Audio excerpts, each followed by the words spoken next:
Bueno, seguimos en las 5 de las 7. Hay un comunicado que viene directamente desde Presidencia de la República. A ver si lo podemos poner en pantalla para empezar a leerlo. A ver qué dice. Ahí está el comunicado. Dice lo siguiente.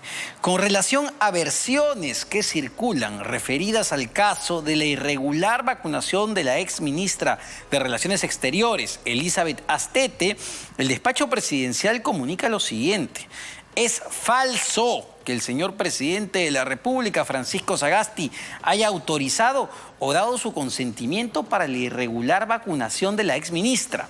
Punto 2. El día 14 de febrero, la exministra le comunicó que se había vacunado, presentó su renuncia y adjuntó la carta donde expuso los motivos de la irregular inmunización. El jefe de Estado desconocía la existencia del lote irregular de vacunas de Sinopharm.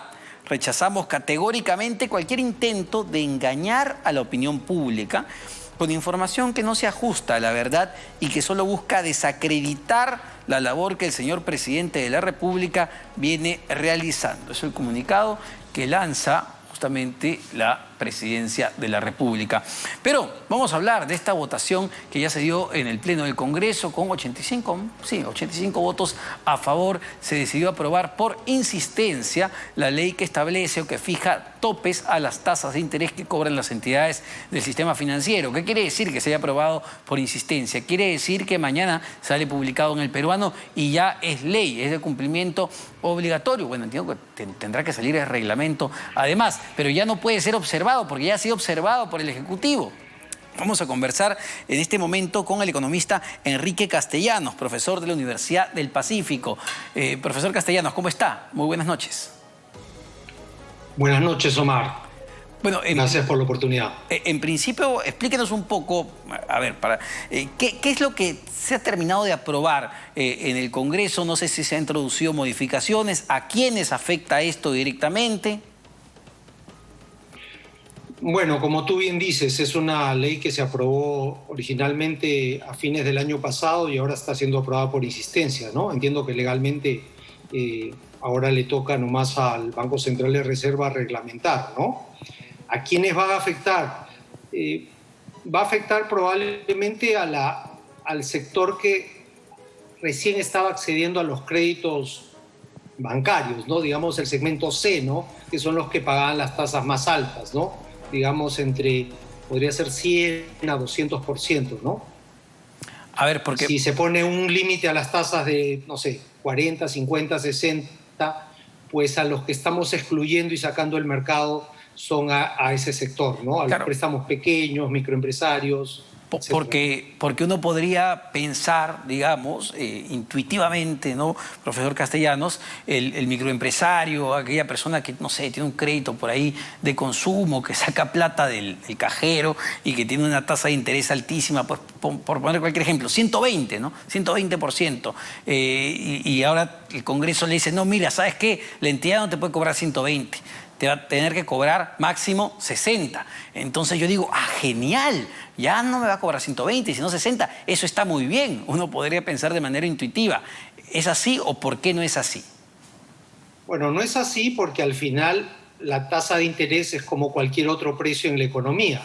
Si yo pongo el precio del pan a 10 céntimos en vez de 20 o 30 céntimos, pues simplemente las panaderías dejan de ofrecer ese tipo de pan. ¿No es cierto? Y si yo pongo el precio de la leche a, no sé, 2 soles el litro en vez de 3 soles, pues simplemente las compañías que venden leche dejarán de ofrecer ese tipo de producto, lo cambiarán y tratarán de cobrar por otro lado. O sea, es un control de precios ni más ni menos, y eso sabemos y se lo hemos dicho hasta la saciedad que no funciona. Los bancos simplemente van a dejar de prestar ese segmento y dejamos ese segmento a expensas de los usureros que cobran tasas más altas. Entonces, no solucionamos nada. Qué fácil sería, qué simpático sería si esto se pudiera manejar por decreto. Esto y muchas cosas, ¿no? Como digo, hagamos una ley contra la pobreza y la erradicamos de una, ¿no? Muchos piensan eso, muchos piensan eso, lamentablemente. Pero, a ver, qué pasa? Porque, a ver, pensando en los grandes bancos, profesor Castellanos, tienen las espaldas para resistir esto, incluso su cartera de clientes está pues más en las grandes empresas con tasas totalmente distintas. ¿Qué va a pasar con las cajas municipales que tienen como clientes justamente a los micros y pequeños empresarios? ¿Qué va a pasar con las microfinancieras que también se mueven en ese segmento y pues cobran tasas mucho más altas porque el riesgo es mucho mayor? ¿Qué va a pasar con ellos? Se pueden ver afectadas. Además, algo que es muy interesante es que alguna de las propuestas que he escuchado de los candidatos es que el gobierno debería entrar a, digamos, suplir, ¿no? Y atender a esos segmentos desabastecidos de crédito, ¿no? Pero lo que no saben o no recuerdan es que todas las cajas municipales son propiedad de las municipalidades. Hay alrededor de 15 cajas municipales. Y las cajas municipales ya brindan ese servicio a la población. Ahora, ¿por qué las tasas lo hacen a tasas más altas?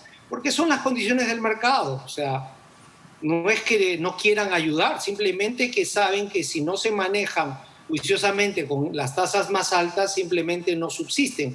Y hoy por hoy están teniendo ya las cajas, los micropréstamos, los créditos de consumo, etcétera, están teniendo problemas con esta pandemia y las cajas tampoco le están pasando bien. Entonces, a esto le sumas un límite, lo vas a sacar de ese negocio, pues lo van a ver más complicado aún, ¿no? Ahora, como tú dices, los grandes bancos no les van a mover la aguja al final, porque ellos están en el segmento AB y no cobran esas tasas de interés.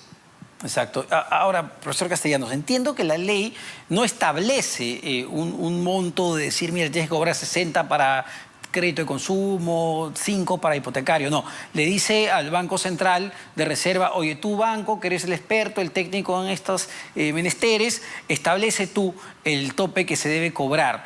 El Banco Central podría decir, mira, establece un tope pues más alineado con el máximo del mercado. Sí, probablemente la salida va a estar por ahí, ¿no? El Banco Central va a tener que torear y eventualmente poner algunos límites, ¿no? Pero que van a afectar a solo una pequeña cola de créditos y no a la gran masa, ¿no? Pero ya el Congreso se llevó pues las palmas de ellos haber puesto el tope a las tasas de interés. Claramente tienes un trasfondo político populista. ¿A quién le caen bien los bancos, no? Es como decir muerte a todos a los corruptos, votemos a Odebrecht. O sea, nadie puede objetar cosas de esas, ¿no? Sí, claro, entonces, bueno. Es el populismo fácil, ¿no? Ahora, también pensaba, claro, con este banco, donde está el doctor Julio Velarde, uno sabe que pues la situación va a ir tranquila por ese sentido, pero no sabemos quién va a ganar las elecciones y quién va a ser el próximo presidente del Banco Central de Reserva de aquí a unos cuantos meses tampoco, ¿no? De todas maneras es un riesgo, entiendo. Sí, totalmente. O sea, viéndolo así tienes mucha razón. Si bien yo confío mucho en este directorio y en esta plana del Banco Central y que podrían más o menos, como te digo, torear esta disposición en el buen sentido de la palabra, claramente nos deja en riesgo para una siguiente administración, por así decirlo, ¿no? Ahora, yo sé, profesor Castellanos, usted no es abogado, pero a ver, me da la impresión, no sé cuál será su percepción, de que la ley pues atenta contra dos principios básicos que tiene la Constitución. Yo entendía que según la Carta Magna, en el país no se pueden fijar precios, existe un libre mercado, no hay control de precios. Y entendiendo que la tasa de interés es un precio, el precio del dinero, es un proyecto o es una ley que establece un control de precios, por lo que sería inconstitucional.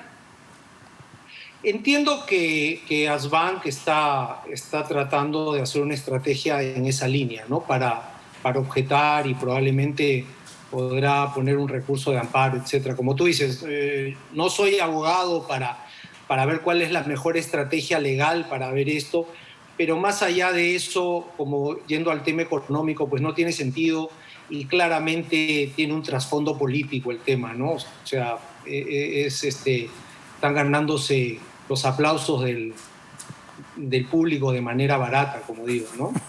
Totalmente de acuerdo. Muchas gracias, profesor Castellano. Muy claro, en verdad. Enrique Castellanos, economista de la Universidad del Pacífico. Nos vamos a una pausa, no se vayan, ¿ah? Venimos con un debate de candidatas al Congreso de la República.